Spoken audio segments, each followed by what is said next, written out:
Hello and welcome to the first webinar in a series to introduce educators to the middle grades and high school teacher preparation standards for science in Michigan. I'm Darcy McMahon, Higher Education Consultant with MDE. Today I'm joined by an excellent team of science educators and teacher educators who were all part of the stakeholder committee who revised these standards. Sarah Cartwright is a 6th grade teacher at Heartland Middle School who will be joining later in the presentation. Hello, my name is Amy Deller, and I work as a secondary science curriculum lead for Ann Arbor Public Schools, where I support in-service teachers with curriculum, assessment, and instruction. Welcome. I'm Marcia Fetters, a science teacher educator and Associate Dean and Director of Teacher Education at Western Michigan University. Hi, my name is Brian Hancock, Assistant Professor of Education at Alma College, where I specialize in science teacher education. My name is Holly Hero. I'm the Instructional Materials and Professional Learning Specialist at the National Science Teaching Association. I also teach classes in the Biology Department at Macomb Community College and in the College of Education at Grand Valley State University. And I'm Nathan Spencer, a science education consultant with Wayne County Regional Education Service Agency. I provide professional learning and facilitation services to science teachers, K-12, and other stakeholders in public education. The purpose of today's webinar is to ensure educator preparation providers have access to critical information regarding teacher preparation standards for science for middle grades, grades 5-9, and high school, grades 7-12, and also the implications for those programs. This work supports the MDE plan and vision set forth in the MDE Top 10 Strategic Education Plan. This plan lays out a vision for every child in Michigan's public schools. And it does so in alignment with 5 guiding principles: high quality instruction for students, innovation, giving students a voice in their own learning, and providing every student an opportunity to achieve. It also stresses the importance of family and community as essential partners. Along with the MDE strategic plan guiding principles, stakeholders have developed a students first certification system intended to meet the needs of the whole child. The revision of the certification structure, including the shift in grade bands, prompted the revision of the science standards. The revision was intended to bring more focus to the essential learnings required of prospective teachers. The standards we are introducing today focus on the middle grades and high school grades areas in the diagram and zoom in on science in the purple quadrant. Our vision in the Office of Educator Excellence is to pave the way for programs to provide cohesive and connected preparation for their candidates across the entire arc of the program, from beginning to end. This includes these science standards across content, pedagogy, and professional knowledge and skills, along with clinical experiences and understanding of core teaching practices. Ideally, not in separate learning chunks, but braided and woven throughout programs. As programs embark upon revising or developing programs to meet these new standards, it is important to note that neither these standards nor administrative rule carry explicit credit requirements. However, the rule does state a minimum of 20 credit hours of theoretical and practical knowledge. 3 credits of literacy are required by law, and 300 student contact hours within student teaching or internship are required. These science standards were developed across a 2-year period following the adoption of the professional standards, mathematics, and English language arts standards for the same grade bands. Today's webinar will focus strictly on the science standards. One of the key changes with these standards is to the endorsement structure for science areas. All teachers of science for middle grades or high school will earn a science endorsement.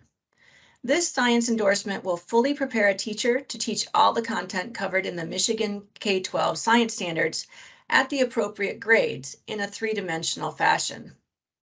All teacher candidates can also earn a concentration or optional specialized endorsement in biology, chemistry, earth and space science, physics, or physical science. This shows the prospective timeline in implementing these standards. Some key highlights to note are that the first window for programs to submit an application is November of 2022, and first programs could open as early as fall of 2023. The new science MTTCs are expected to be operational sometime in 2024, and the old ones phased out sometime around 2030.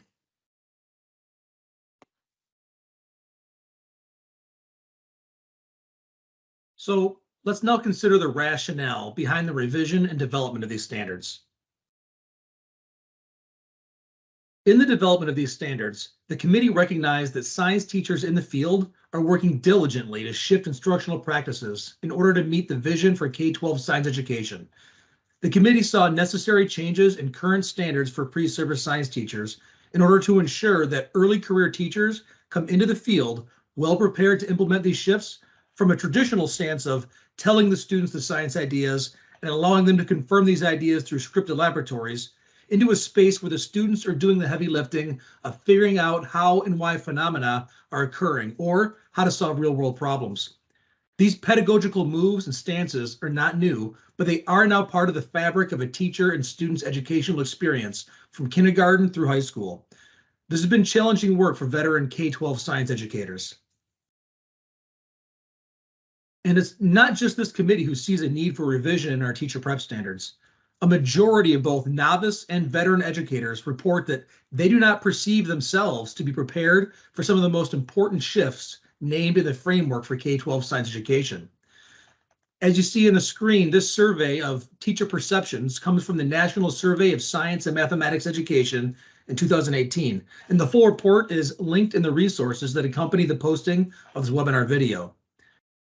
Of particular note, the data represented here indicate the perceptions of teachers and how prepared they feel to engage students in engineering practices and concepts, which are now part of the K-12 standards.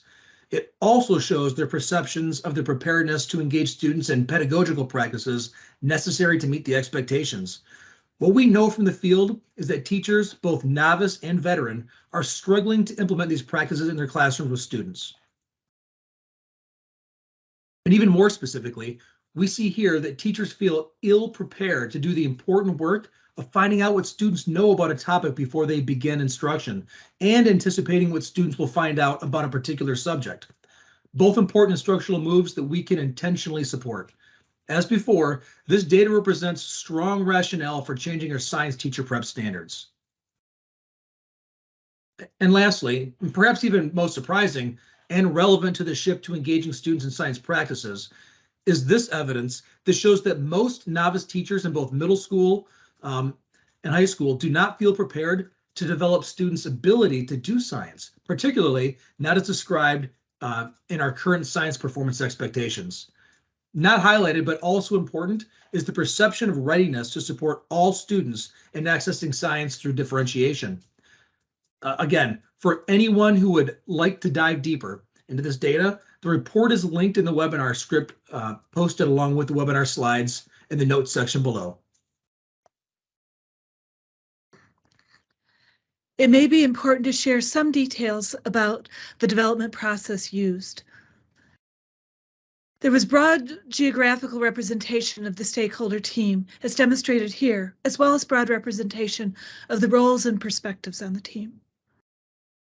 The committee drew upon the important resources in development of the standards, including teacher preparation standards from the National Science Teachers Association and other professional organizations as listed in this slide.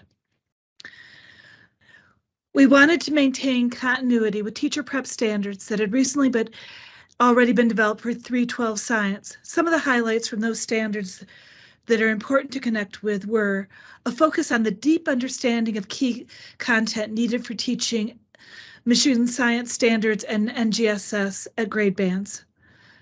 three-dimensional science learning and teaching to include core practices and core ideas and cross-cutting concepts, and the integration of core teaching practices and the whole child approaches.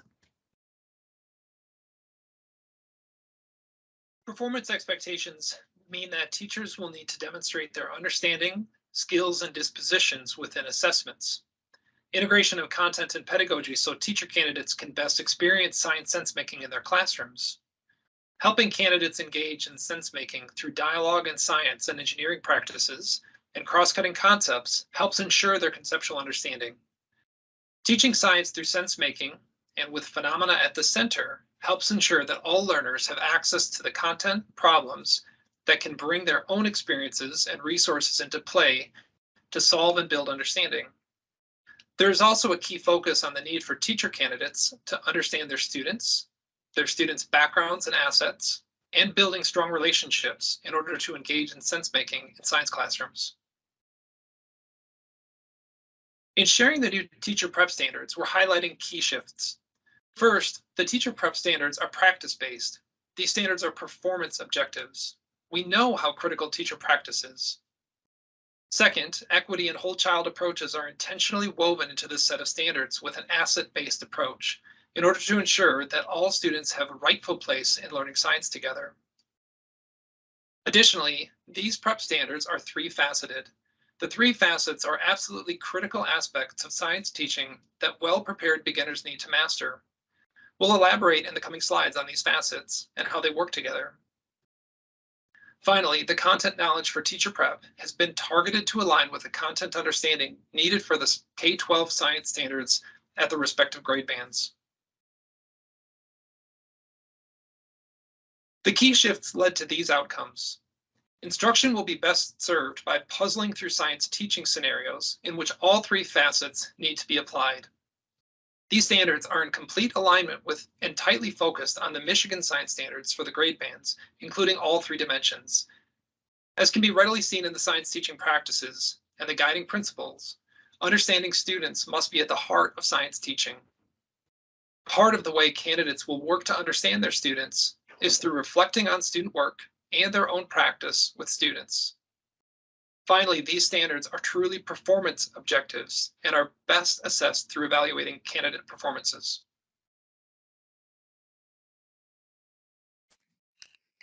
So we have referenced that one impact of this change is three-faceted standards.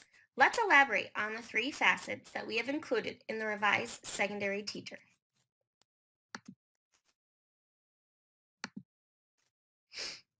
There are three facets identified as critical for well-prepared beginning science teachers. These facets work in a braided fashion simultaneously and ideally would be developed in this way as well. As you read through the definitions of the facets, consider how is this different from traditional? What is the value added in taking this focus? You can see here the definitions of each facet.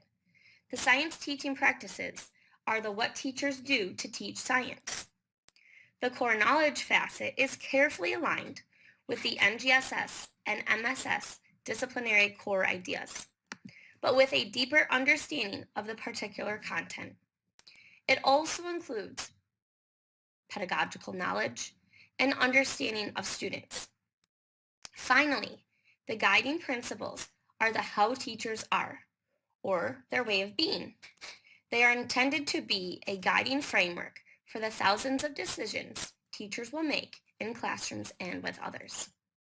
Here you can see the 8 practices, 6 domains of core knowledge, and 5 guiding principles each defined. I'm going to show you the next slide, which has more detail and talk through some of these definitions.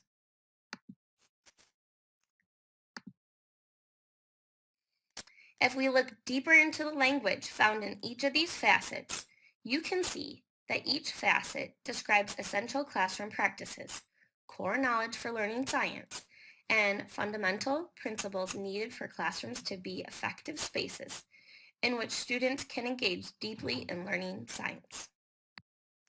To briefly demonstrate, let's highlight science teaching practice number 8. Earlier, we shared data indicating teachers feel underprepared to understand what students thought and already understood about key science ideas. Here you can see we named this practice learning about students to accomplish these aims. Additionally, we have named core knowledge that includes understanding how to assess science knowledge and practice to ensure that novice teachers are prepared to engage students in doing science and assess students' ability to do science. Lastly, you can see how the PrEP standards explicitly name whole child principles as critical factors in instructions and decision-making. Additional webinars will take a deeper dive into each of the facets and their elements. In this example, performance expectation, you can see that elements of each of the facets are represented.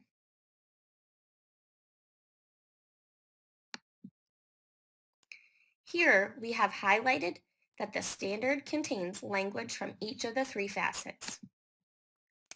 And this particular example would play out in a classroom by ensuring that we carefully monitor and maintain relationships with and among students as they do the challenging work of making meaning of science ideas, and that we carefully support and scaffold the work.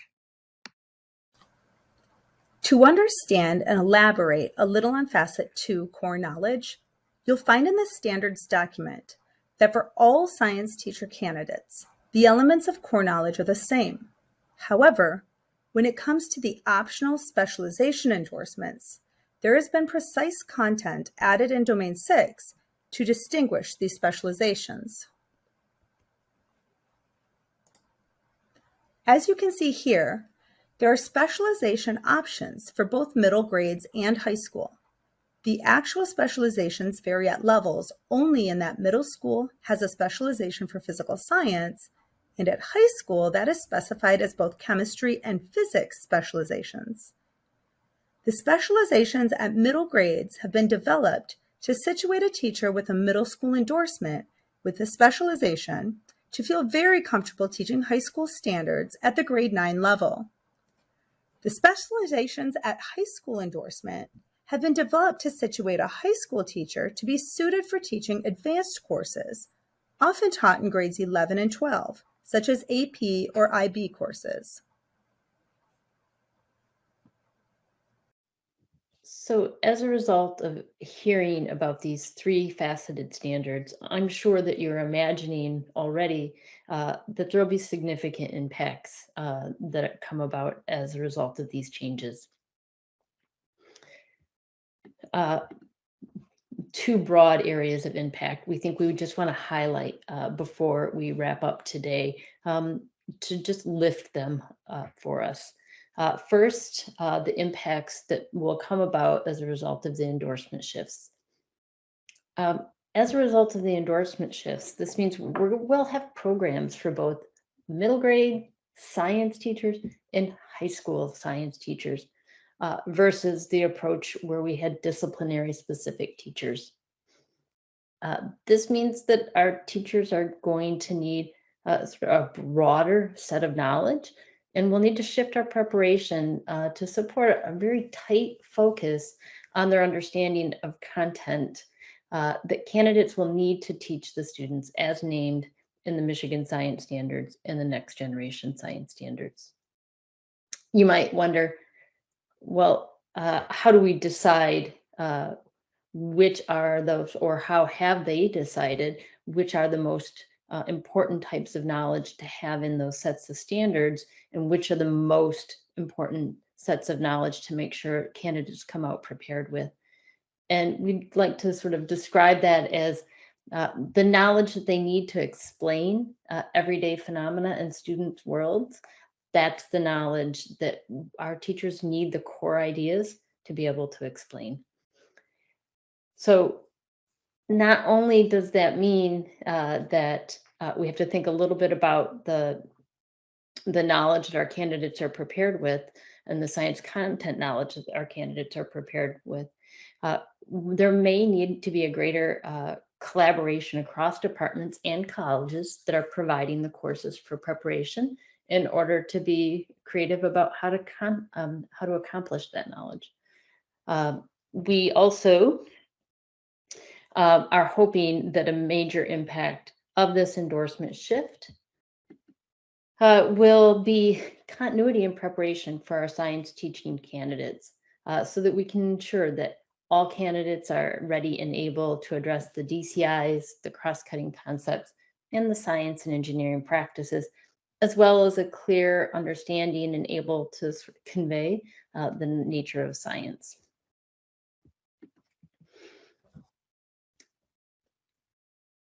There will be additional impacts as a result of shifting to these three-faceted teacher preparation standards. If we're thinking about different standards, then the targets we need to consider in our assessments are going to need to shift as well. Our assessments will need to elicit candidate ability to use knowledge, practice, and guiding principles to perform essential teaching tasks. And if our assessments are going to shift, all assessments, formative, summative, throughout the programs and at the end of programs, then instruction and learning tasks that ensure they're prepared for those targets will need to shift as well. So we'll need to explicitly consider and support how all aspects of all of the facets are being addressed. And this may involve identifying teaching scenarios around which instruction could be anchored to support learning to enact the three facets in authentic ways. So that was just a brief set of impacts that we anticipate, but we also know that there's probably a lot of information that you might be wondering about that might take you deeper into understanding the elements of these standards and each of the facets.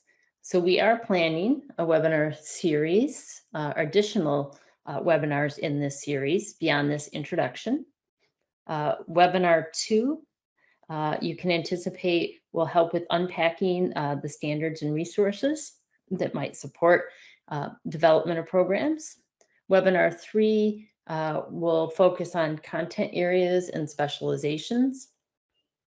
And we are also hoping that you'll be able to watch for networking sessions, live Q&A, and as well as an MSTA symposium. Thank you so much for watching this webinar today. We invite you to share your feedback at the linked survey or using the QR code. Please also follow the Office of Educator Excellence on social media and subscribe to our newsletter, Educationally Speaking. And please do send any comments or questions about these standards and their implementation to me at mcmahond2@michigan.gov. Thanks so much.